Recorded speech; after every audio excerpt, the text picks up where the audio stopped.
Hi, welcome to the Andrew Buckle book review of The Golden Age Wonder Woman, Omnibus Volume 4. Finally, Volume 4. I'm finally getting through all these ones because I've got the three previous ones as well. They're brilliant. I love these. And I thought, you know what, I must get around to reading this.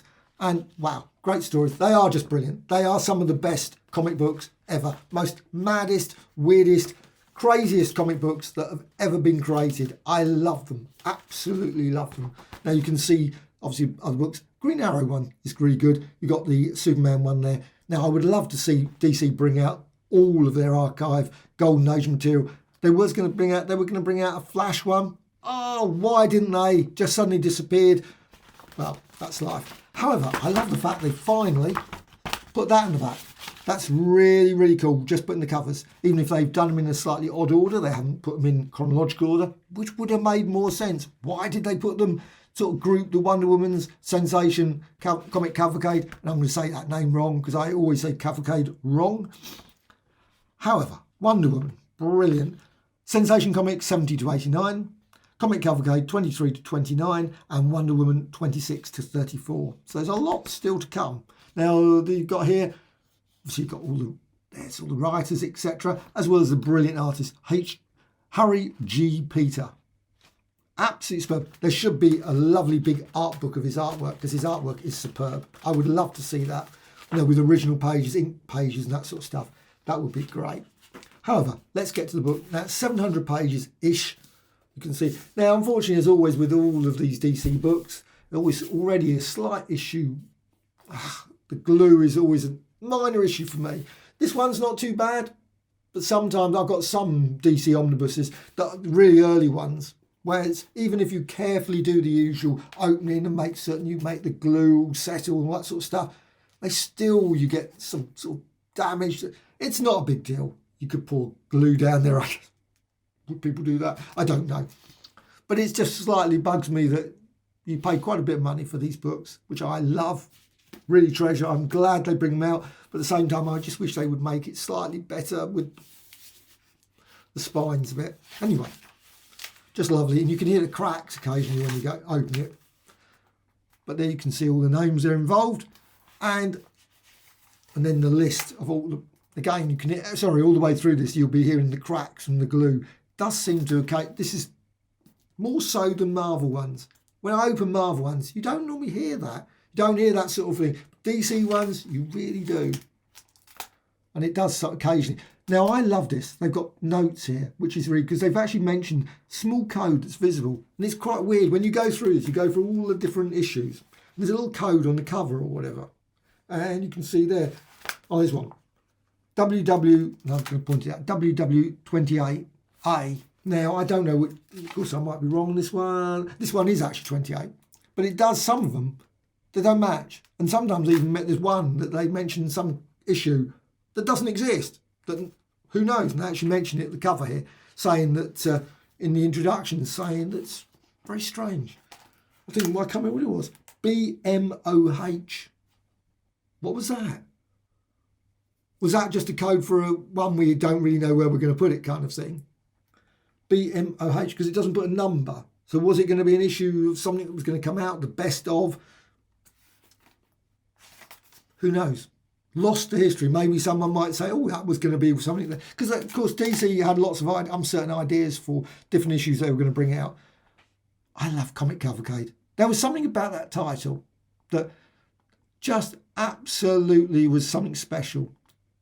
Absolutely amazing issue. And I would love to see them bring out an omnibus edition that they did bring out, of course, the archives with the Comic Cavalcade. But it's nice that they've continued on with all these stories. And of course, sadly, because there's no Flash or / Green Lantern one, will we ever see all those stories in there? I think that was just a brilliant one. 76-page magazine. I mean, wow, 15 cents. I mean, well, that's probably quite a bit, but still, these are the maddest stories. These are just absolutely crazy. You've got good old Etta Candy there.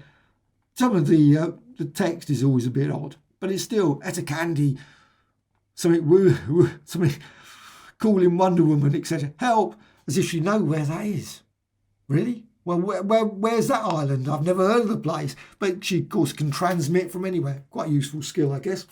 But why not? But it's just brilliant. And the restoration, the quality of the artwork in this is just great. Of course, a lot of people probably turn around and say they prefer the originals, which true in many ways. I wish that these companies had brought them out in the original style as well.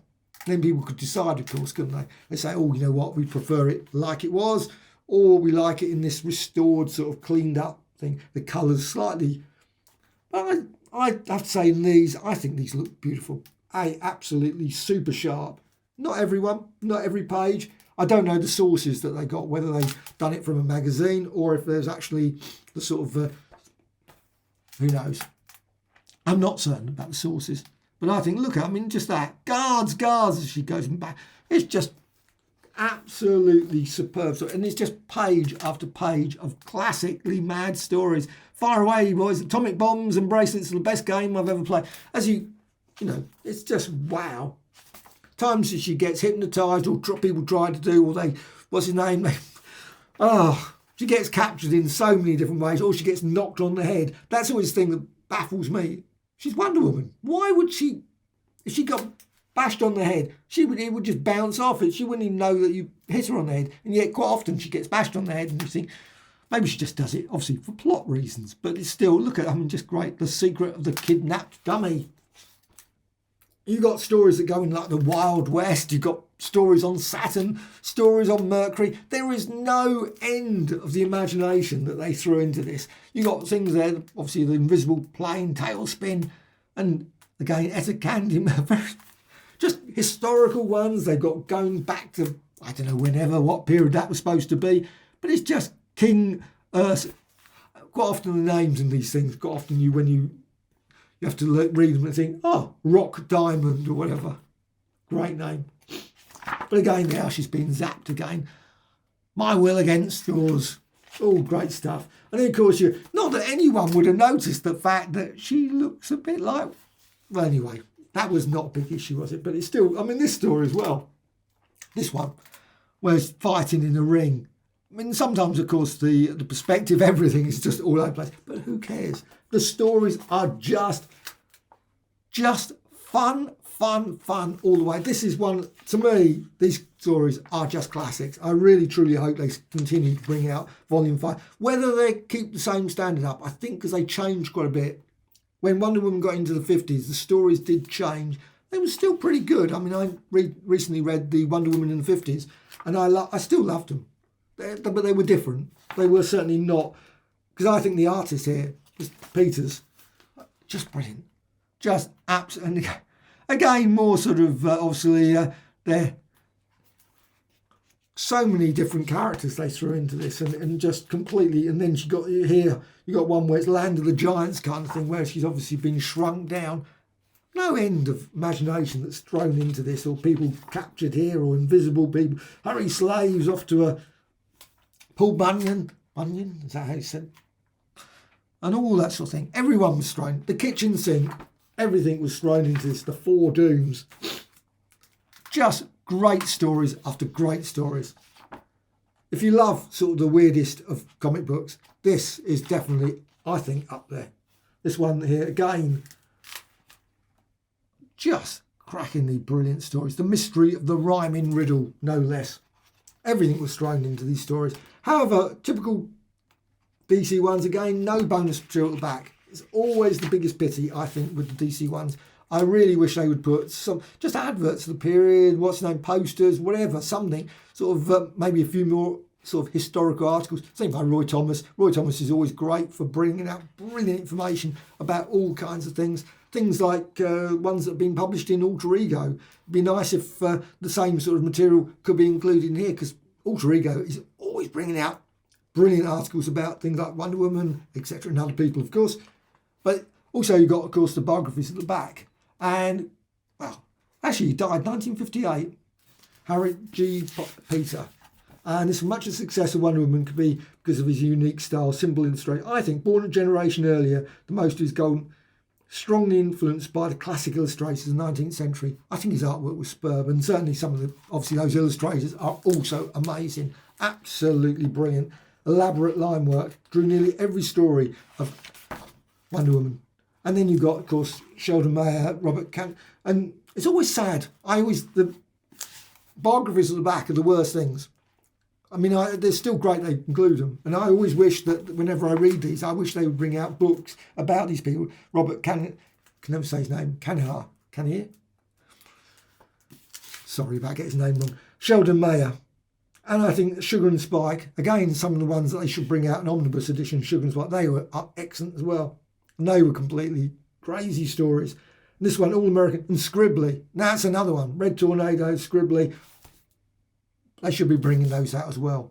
But this one, Wonder Woman, I just love these. So that's Wonder Woman, Omnibus Volume 4, an absolute masterpiece of brilliant stories that really, definitely, I know the Golden Age sometimes is sort of like sniffed at and sort of not sort of, because it's Golden Age and it's a bit, but I think there was a great amount of brilliant ideas and everything thrown in that I would love to see in the modern comics as well. Maybe with minus some of the things that perhaps obviously are not now so acceptable. But it's at the same time just the sheer madness and crazy throwing everything, silliness that you get in this. Just an absolute joy. And you can see obviously they're dinosaurs as well. The lot, everything was thrown into these stories that I think's a bit lacking now because everything's all sort of dramatic, sort of, you know, saving the universe, Thanos and whatever. Maybe not with DC Comics, but Darkseid, etc. But it's all that sort of, it becomes a bit dark and what's the name. And I always must admit, enjoyed these sort of things as well. So this one, Wonder Woman Omnibus Volume 4, Golden Age, really, really worth checking out. Really. And also, like I say, hopefully at some point there will be a Volume 5. I really look forward to that Volume 5 coming out. I've had it on pre-order since, I cannot remember now. Drifts, obviously, because of the world situation, of course, but it has drifted and drifted and drifted, and I just wonder. I hope it comes out. Likewise, Flash, Golden Age Omnibus, and also Green Lantern, and so on and so on. Our Man, those sort of ones. I would love to see more collections, omnibus ones of DC. That's my just tuppence on that.